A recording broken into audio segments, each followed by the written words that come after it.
अस्सलामुअलैकुम वरहमतुल्लाहि वबरकातुहू। इस चैनल पर खुश आमदीद। हम स्टडी कर रहे हैं फिज़िक्स 9th क्लास की बुक का chapter number 3 dynamics. Last lecture में हमने फ्रिक्शन के एडवांटेजेस और डिसएडवांटेजेस को डिस्कस करके फ्रिक्शन वाले टॉपिक को कम्प्लीटली क्लोज किया था।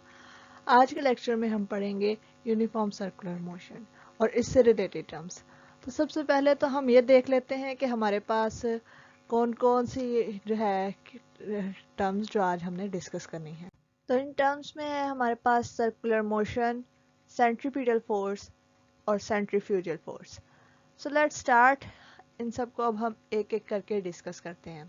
हमारी टर्म्स में जिनको हमने डिस्कस करना है, सबसे पहले हमारे पास है circular motion. What is the circular motion?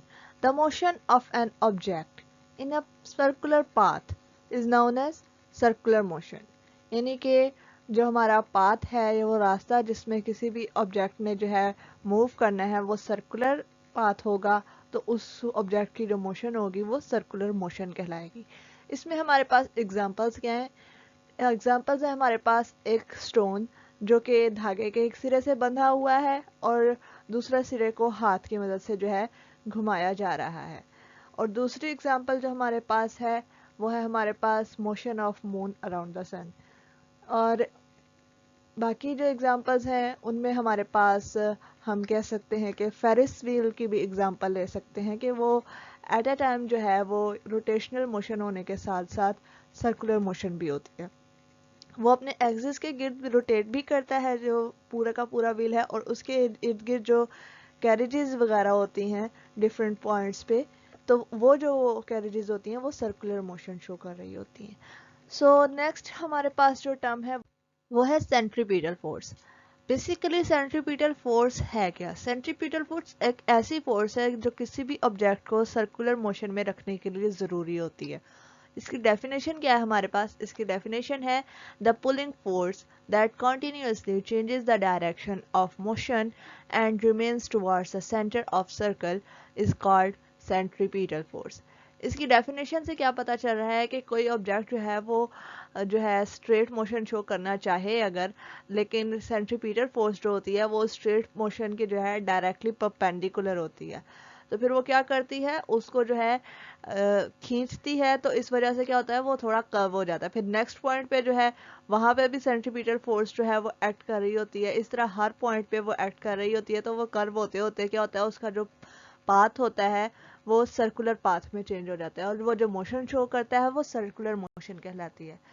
Next, अगर हम इसी डायरेक्शन वाली बात को जो है पुट करें इंग्लिश स्टेटमेंट के अंदर, तो हम कहेंगे centripetal force is the force that keeps the body to move in a circle and acts perpendicular to the motion of the body. अब हमने देखना ये है कि ये सेंट्रीपिटल फोर्स मिलती कहाँ से है। तो उसको पता लगाने के लिए हम जो है दो केसेस जो हमने दो एग्जांपल स्टार्ट में ली थी जो सर्कुलर मोशन की थी, तो उनको लेते हैं। तो पहली एग्जांपल थी हमारे पास stone tied to one end of a string rotating in a circle. तो अब इसमें क्या है कि जो हमने धागे से बांधा हुआ पत्थर था उसमें जो धागे के अंदर टेंशन थी ना, वो सेंट्रीपिटल फोर्स प्रोवाइड कर रही थी। और जब हमने दूसरी एग्जांपल की बात की मून अराउंड द सन, तो इसमें जो है ग्रेविटी जो होती है ग्रेविटेशनल फोर्स ऑफ अर्थ, वो जो है वो सेंट्रीपिटल फोर्स प्रोवाइड करती है। अब सेंट्रीपिटल फोर्स की हम जो है फार्मूला और डेरिवेशन थोड़ी सी चेक कर लेते हैं। फार्मूला में सबसे पहले तो हम लेते हैं न्यूटन का सेकंड लॉ ऑफ मोशन से फोर्स का फार्मूला। तो न्यूटन के सेकंड लॉ ऑफ मोशन में जो है वो फोर्स का फार्मूला क्या था? Force is equals to mass into acceleration थी। लेकिन हमने बात करनी है सेंट्रीपिटल फोर्स की, तो हम इसका सिंबल भी थोड़ा चेंज कर लेते हैं। हम इसका जो है वो ले लेते हैं सिंबल एफ सी। सी जो है सबस्क्रिप्ट में लिख लिया है क्योंकि हम सेंट्रीपिटल फोर्स की बात कर रहे हैं। तो यहाँ पे क्योंकि चेंज किया हमने फोर्स का भी सिंबल, तो हम एक्सेलरेशन के सिंबल को भी जो है रिलेटिवली चेंज करते हैं, तो उसको भी हम ले लेते हैं एक्सेलरेशन के ए के साथ सी सबस्क्रिप्ट में। और एक्सेलरेशन क्या होती है? सर्कुलर एक्सेलरेशन, उसकी वैल्यू हमारे पास जो है फार्मूला उसके लिए है वेलोसिटी का स्क्वायर डिवाइडेड बाय रेडियस। तो अगर हम इस वाली वैल्यू को अपने फोर्स के जो हमने फार्मूला उठाया है न्यूटन के सेकंड लॉ ऑफ मोशन से, उसमें पुट करें तो क्या होगा, उसमें हमारे पास जो चेंजेस आएंगे वो होगा force, centripetal force is equals to mass, और एक्सेलरेशन की जगह हमने सेंट्रीपिटल एक्सेलरेशन की वैल्यू पुट करनी है, तो वो बन जाएगा हमारे पास वेलोसिटी का स्क्वायर डिवाइडेड बाय रेडियस। तो अब जो हमारे पास ये फार्मूला बना है, ये है हमारे पास सेंट्रीपिटल फोर्स का फार्मूला। और इस फार्मूला से हमें क्या पता चल रहा है, जो सेंट्रीपिटल फोर्स है वो डायरेक्टली डिपेंडेंट है मास पे, और इसका डायरेक्ट रिलेशन जो है ट्वाइस जो है उसके स्क्वायर टाइम्स में वो है वेलोसिटी के साथ, जबकि जो इन्वर्स रिलेशन है वो है हमारे पास रेडियस के साथ। अब हमने सेंट्रीपिटल फोर्स का जो है फॉर्मूला भी निकाल लिया। नेक्स्ट हम अब डिस्कस करते हैं जो कि है centrifugal force. So what is centrifugal force? अगर हम इसकी डेफिनेशन देखें तो वो हमारे पास है centripetal reaction that pulls the string outward is sometimes called centrifugal force.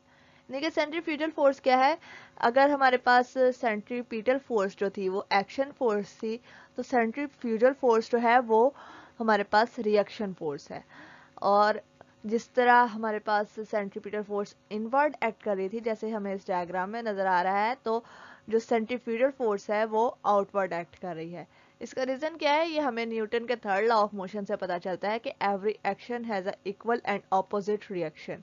तो इक्वल ही जो फोर्स होगी वो सेंट्रीफ्यूगल फोर्स होगी, बट क्या होगा, इसकी जो डायरेक्शन होगी वो ऑपोजिट होगी। और इसकी डिस्कशन के साथ हमारी आज की जो सारी टर्म्स जो थी जो हमने डिस्कस करनी थी वो डिस्कस हो चुकी हैं। तो अगर हम सम अप करें तो आज हमने पढ़ा है सर्कुलर मोशन, सेंट्रीपिटल फोर्स और सेंट्रीफ्यूगल फोर्स, और इस सारी डिस्कशन के साथ आज का लेक्चर हमारा यहीं पे कंप्लीट हो चुका है। अब नेक्स्ट लेक्चर में हम इससे रिलेटेड जो डिस्कस करेंगे वो होगा applications of centripetal force. So till the next lecture, take care, अल्लाह हाफिज।